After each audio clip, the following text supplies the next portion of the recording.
Hello friends, welcome back to this channel. दोस्तों, इस video में हम लोग बात करने जा रहे हैं बैंक ऑफ महाराष्ट्र के लिए।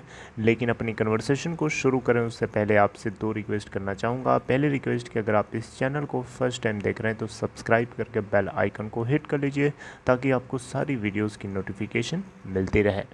दूसरी चीज़ ये कि अगर आपको डीमैट अकाउंट या ट्रेडिंग अकाउंट ओपन कराना है या आपके किसी जानने वाले को ओपन कराना है तो डिस्क्रिप्शन बॉक्स में एक लिंक आपको दिया गया है, आप देख सकते हैं। चलिए अब बात करते हैं बैंक ऑफ महाराष्ट्र की। देखिए, दो अच्छी अपडेट्स हैं आप लोगों के साथ शेयर करूंगा, लेकिन सबसे पहले मैं आप लोगों के सामने इसके स्टेटस को प्रेजेंट करना चाहूँगा। देखिए, 2:03 का टाइम हो रहा है। आज 23 जुलाई 2021 को 23.60 की ओपन प्राइस के बाद 23 का लो बनाता है और 23.65 का हाई। अभी ये करंटली अगर देखें तो 23.35 के ऊपर ट्रेड हो रहा है, जो कि 1.08% की तेज़ी के साथ है। 42,37,628 शेयर्स ट्रेड हो चुके हैं और 39.97% की डिलीवरी। बीएससी के ऊपर 6,56,457 शेयर्स ट्रेड हो चुके हैं, जहां पे डिलीवरी है 40.71%।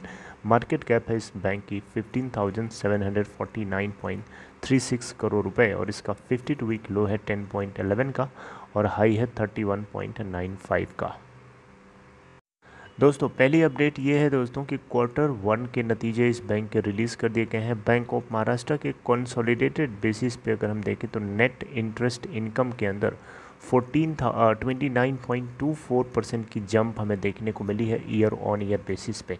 नंबर्स की बात करें तो नेट इंटरेस्ट इनकम निकल के आती है इस बार Q1 के लिए 1406.29 करोड़ रुपए, जबकि पिछले साल के सेम क्वार्टर में ये डेटा था 1088.16 करोड़ रुपए। कंपेयर करेंगे तो 29.24% की जंप हमें देखने को मिली है। नेट इंटरेस्ट इनकम, आपको पता है, बैंक की कोर कमाई होती है।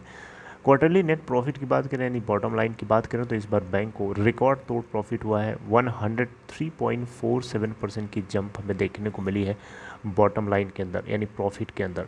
213.79 करोड़ का नेट इनका प्रॉफिट हुआ है Q1 के अंदर, जबकि पिछले साल के सेम क्वार्टर में यानी जून 2020 में 105.07 करोड़ का नेट प्रॉफिट हुआ था।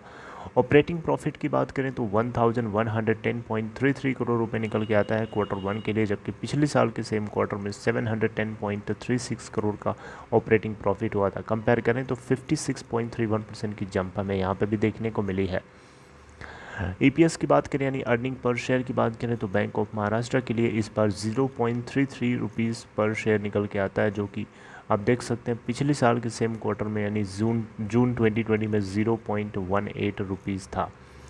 ऑलराइट, तो दोस्तों ये कुछ पॉइंट्स थे जिनको आपको ध्यान में रखना चाहिए। देखिए, बैंक ऑफ महाराष्ट्र की इस बार परफॉर्मेंस नो डाउट बहुत ही अच्छी आई है।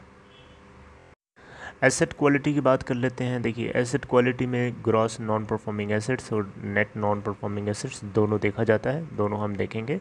मार्च क्वार्टर के अंदर सिक्वेंशियल बेसिस पे देखेंगे तो हमें जीएनपीए और एनएनपीए दोनों के अंदर सुधार होता हुआ दिखा है। मार्च 2021 के अंदर अगर मार्च क्वार्टर की बात करें यानी Q4 की बात करें प्रीवियस फिजिकल ईयर के, तो उसमें 7,779 करोड़ का ग्रॉस नॉन परफॉर्मिंग एसेट थी इनकी, जबकि इस बार जून क्वार्टर के लिए 7,021 करोड़ का निकल के आता है। परसेंटेज वाइज देखें तो पहले 7.23% था और अब 6.35% रह गया। नेट नॉन परफॉर्मिंग एसेट्स की बात करें तो पहले 2,544 करोड़ था, इस बार 2,352 करोड़ निकल के आया है। परसेंटेज वाइज देखें 2.48% पहले था, इस बार 2.22% है। तो देखिए, चाहे जीएनपीए हो चाहे एनएनपीए हो, दोनों में कटौती कमी होना एक बैंक के लिए बहुत ही अच्छी खबर होती है। ज़्यादा होना बैंक के लिए पॉइजन के बराबर होता है।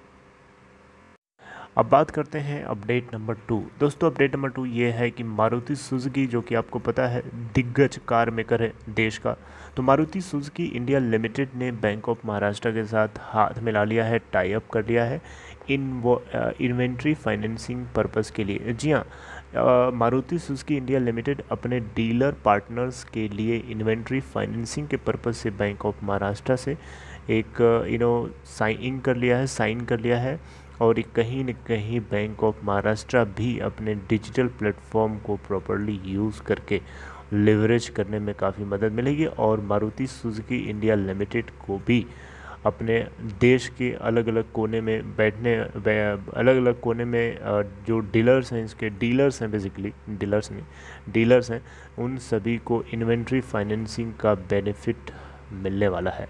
दोस्तों इससे म्यूचुअल बेनिफिट है दोनों की, तो डेफिनेटली ये कहीं ना कहीं एक दूसरी सबसे बड़ी खबर है बैंक ऑफ महाराष्ट्र को लेकर के। देखिए इन्वेंट्री फाइनेंसिंग का मतलब क्या होता है, देखिए कोई भी कंपनी, कोई भी जैसे कि शॉपकीपर है, सपोज़ करिए उसके पास बहुत सारा कुछ पड़ा हुआ है, बहुत सारे उसके पास इन्वेंट्री आइटम्स पड़े हुए हैं, स्टोर करके रखे हुआ है, तो वो चाहे तो उसके अगेंस्ट जो है लोन ले सकता है। इन्वेंट्री जो उसके आइटम्स हैं वो लॉक हो जाएंगे कुछ पीरियड के लिए, और उसके ऊपर फाइनेंसिंग करने का मतलब उसके ऊपर लोन लेना होता है। तो जो इन्वेंट्री आइटम्स वो एक तरीके से कोलेटरल की तरह काम करता है पार्ट टाइम के लिए। जब वो टाइम कंप्लीट हो जाता है तो वो वैल्यू उसकी अनलॉक हो जाती है, वहाँ से उसको फिर बेचना शुरू कर सकता है। लेकिन जब तक वो अपना लोन पे नहीं कर देता है तब तक वो इन्वेंट्री आइटम उसका लॉक रहता है, और टाइम पे ना पे करने पे वो जो इन्वेंट्री आइटम है जिसको फाइनेंस किया गया है वो बेचा भी जा सकता है दूसरी कंपनी के द्वारा जिसने लोन दिया था। राइट, मेरी बात समझ रहे हैं? तो यहाँ बैंक ऑफ महाराष्ट्र इस तरीके से लोन दे सकता है अलग अलग डीलर्स के लिए, राइट, जो कि मारुति सुजुकी इंडिया लिमिटेड के ही होंगे। ओके, तो दोस्तों ये थी दो बड़ी खबरें बैंक ऑफ महाराष्ट्र को लेके। I hope you liked it. अगर आपको कंटेंट अच्छा लगा तो लाइक करके इनकरेज कर सकते हैं, and take care of yourself.